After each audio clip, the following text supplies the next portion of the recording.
আসসালামু আলাইকুম এভরিওয়ান। ভাই নামক অজানা ভয় গল্পের ৪২ নম্বর পর্ব। তো বেশি কথা না বলে চলো গল্প শুরু করি। আদিত্য বাড়ি ফিরে আসলেও আদিবা কিংবা তার মা কারোর সাথে কোনো কথা হয়নি। বাড়ির বাতাস যেন পাথর হয়ে জমে গিয়েছে, কারো মুখে কোনো কথা নেই। মিনা বেগম সারাদিন ঘরের এক কোণে পাথরের মতো বসে রইলেন, আর আদিবা নিজেকে নিজের ঘরে অন্ধকারে গুটিয়ে নিয়েছে। আহমেদ চৌধুরী সারাদিন বাইরের ধনচা সামলে যখন গভীর রাতে বাড়ি ফিরলেন, তার পায়ে তখন রাজ্যের ক্লান্তি, কিন্তু হৃদয়ের ভার তার চেয়েও বেশি। তিনি সরাসরি নিজের ঘরে না গিয়ে ধীর পায়ে আদিবার ঘরের দিকে এগিয়ে গেলেন। দরজায় হালকা টোকা দিয়ে আহমেদ চৌধুরী যখন ভেতরে ঢুকলেন, দেখলেন আদিবা বিছানায় হেলান দিয়ে শূন্য চোখে জানালার বাহিরের অন্ধকারের দিকে তাকিয়ে আছে। বাবার উপস্থিতি টের পেয়ে সে তটস্থ হয়ে উঠে বসল। আহমেদ চৌধুরী মেয়ের কপালে হাত রেখে পাশে বসলেন। মেয়ের ফ্যাকাশে মুখটা দেখে তার বুকের ভেতরটা হু হু করে উঠল। সারাদিন আদিবা ঘর থেকে বের হয়নি শরীর খারাপের ওসিলায়, কিন্তু আহমেদ চৌধুরী জানেন এই অসুস্থতা শরীরের নয়, মনের। তিনি তীক্ষ্ণ স্বরে প্রশ্ন করলেন, তোর কি মন খারাপ মামুনি? সারাদিন ঘর থেকে বের হসনি কেন? আদিবা তাড়াতাড়ি জবাব দিল, না পাপা, মন খারাপ নয়, আসলে শরীরটা ভালো লাগছিল না, তাই একটু শুয়েছিলাম। এখন ঠিক আছি। তুমি কি কিছু বলবে? আহমেদ চৌধুরী আদিবার হাত ধরে নিজের কাছে টেনে নিলেন, তারপর বললেন, তোর সাথে আমার কিছু জরুরি কথা আছে আদিবা। আদিবা একটু অবাক হলো। বাবার গম্ভীর মুখ দেখে চিন্তিত হয়ে বললেন, বেশ, বলো না, কি এমন জরুরি কথা? আহমেদ চৌধুরী গলা নামিয়ে বলল, আদিত্যকে কলেজ থেকে বহিষ্কার করা হয়েছে, শুনেছিস নিশ্চয়ই? কথাটা শোনা মাত্র আদিবার মাথায় যেন আকাশ ভেঙে পড়ল। সে তো কোনো নালিশ করেনি, তবে কেন এমন হলো? অপরাধ বোধে তার কণ্ঠস্বর বুঝে এলো। অস্থির হয়ে বিছানা ছেড়ে উঠে দাঁড়ালেন। এসব তুমি কি বলছো আব্বু? আমি তো কারো কাছে কোনো নালিশ করিনি, তাহলে এমন কেন হলো? আদিবা আকুল হয়ে বাবাকে প্রশ্ন করলো। তুমি এখনই স্যারের সাথে কথা বলো প্লিজ, আদি ভাইকে কোনো শাস্তি দিতে বারণ করো। আহমেদ চৌধুরী শান্তভাবে আদিবাকে বসিয়ে দিলেন। শান্ত হ আদিবা, কথা বলা কোনো লাভ নেই। তুই নালিশ না করলেও সেদিন পিকনিকে উপস্থিত সবাই আদিত্যের বিরুদ্ধে সাক্ষী দিয়েছে। বিষয়টা অনেক দূর গড়িয়েছে। এখন তুই কিছু বলেও কোনো লাভ নেই। কমিটি যা সিদ্ধান্ত নিয়েছে তাই হবে। আদিত্যকে কলেজ থেকে বহিষ্কার করা হয়েছে। আদিবার চোখ ছলছল করে উঠল। সে ধারা কণ্ঠে, কিন্তু আদি ভাইয়ার জীবনটা তো নষ্ট হয়ে যাবে। তুমি কিছু একটা করো আব্বু। আহমেদ চৌধুরী দীর্ঘশ্বাস ফেললেন। আমি একটা সিদ্ধান্ত নিয়েছি আদিবা। আদিত্য ভবিষ্যতের কথা ভেবেই নিয়েছি। আদিবা অধীর আগ্রহে প্রশ্ন করলো, কি সিদ্ধান্ত আব্বু? আহমেদ চৌধুরী আদিবার চোখে চোখ রেখে দীর্ঘ কণ্ঠে বললেন, আদিত্যকে আমি দেশের বাইরে পাঠিয়ে দিব। মিনির ভাই যে বোর্ডিং কলেজে পড়ে, ওই কলেজে আদির ভর্তি করার ব্যবস্থা করেছি। আদিত্য এখন থেকে সেখানেই থাকবে, নতুন করে পড়াশোনা শুরু করবে। আহমেদ সাহেবের কথা শুনে আদিবা প্রায় চিৎকার করে উঠল, না না পাপা, তা কি হয়? আদি ভাইয়া একা এতদূর কি করে থাকবে? ও তো বাসা ছেড়ে কোথাও যেতে পারে না, সব সময় আমাদের কাছেই থাকতে চায়। আহমেদ চৌধুরী বলে উঠলেন, এটা ওর শাস্তি, ওর শৃঙ্খলা আচরণের জন্য এটা ওর প্রাপ্য ছিল আদিবা। তাছাড়া একা থাকবে না, মিনির ভাই জয়ের সাথে থাকবে। জয়ের সাথে আমার কথা হয়েছে, বলেছে কোনো অসুবিধা হবে না। এখন থেকে ওরা দুই ভাই একসাথে থাকবে। আদিবা কাঁদো কাঁদো গলায় বলল, কিন্তু আমি চাই না আদি ভাই কোনো শাস্তি পাক। আদিত্য ভাই কোনো অন্যায় করে থাকলে আমার সাথে করেছে, আমি তো আদিত্য ভাইকে ক্ষমা করে দিয়েছি আব্বু। তাহলে কলেজে কেন ওকে শাস্তি দেবে?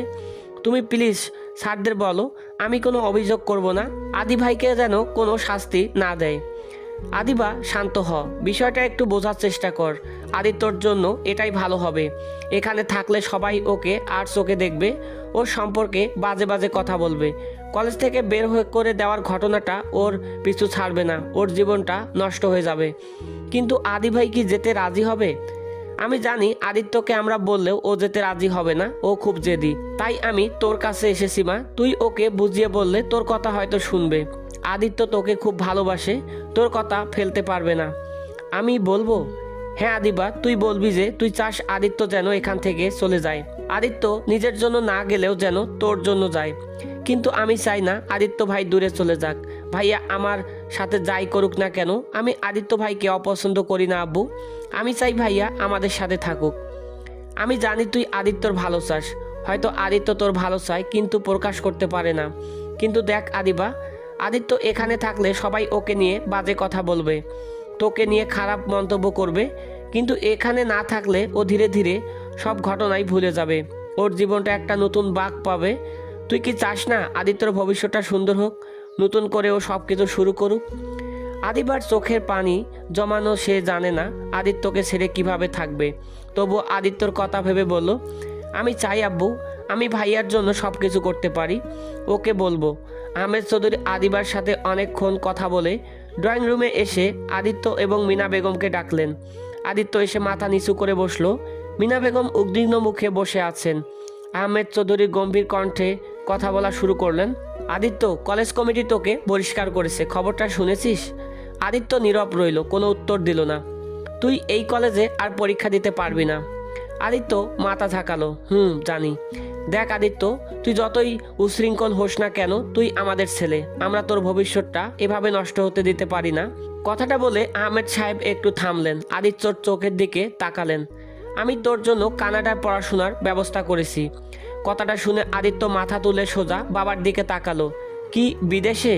হ্যাঁ, আমি জয়ের বোর্ডিং কলেজের সাথে যোগাযোগ করেছি এবং তোর ভর্তির সব ব্যবস্থা করেছি। তুই ওখানে গিয়ে জয়ের সাথে থাকবি। এই যে সব কাগজপত্র, টিকিট, কাল সকালেই তোর ফ্লাইট। আদিত্য দ্রুত উঠে দাঁড়ালো, তার চোখে অবিশ্বাস। অসম্ভব পাপা, আমি কিছুতেই বিদেশে যাব না। দরকার হলে 1 বছর পর অন্য কলেজ থেকে পরীক্ষা দিব, তবু বাসা ছেড়ে কোথাও যাব না। তোমরা কি আমাকে বাসা থেকে বের করে দিতে চাইছো? বাসা থেকে বের করে দেওয়ার প্রশ্ন আসে না কোথা থেকে।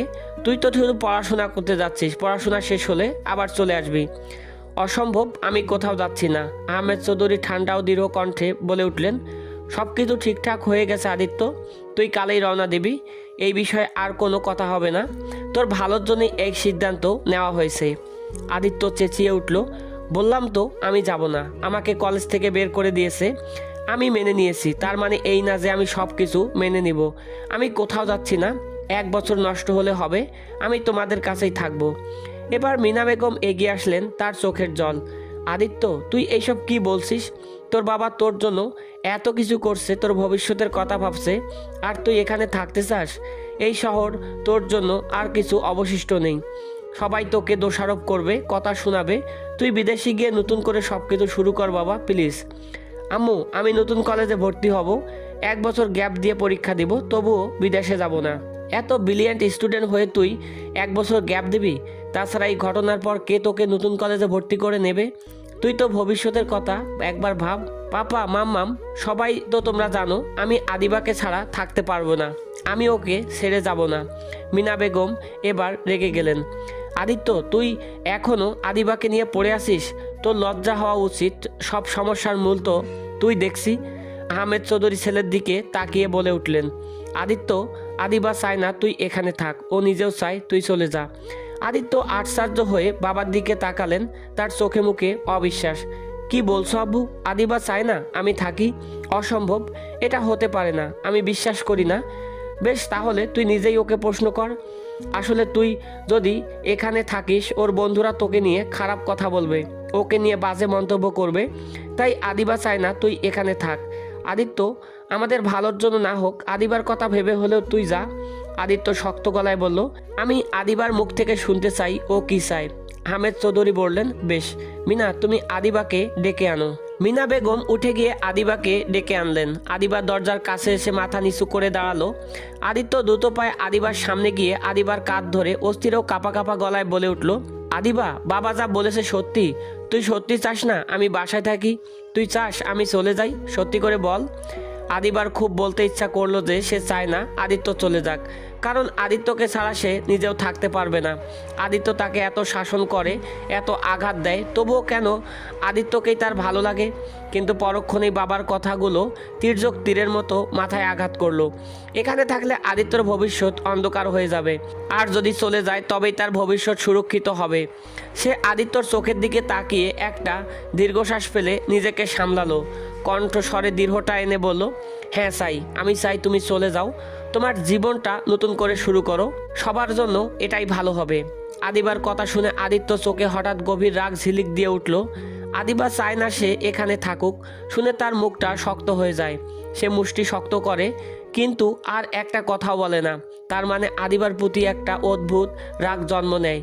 সে মুখ ঘুরিয়ে মাথা নিচু করে বলে, বেশ, তবে তাই হোক, আমি চলে যাব। আম্মু, সব কিছু ব্যবস্থা করো।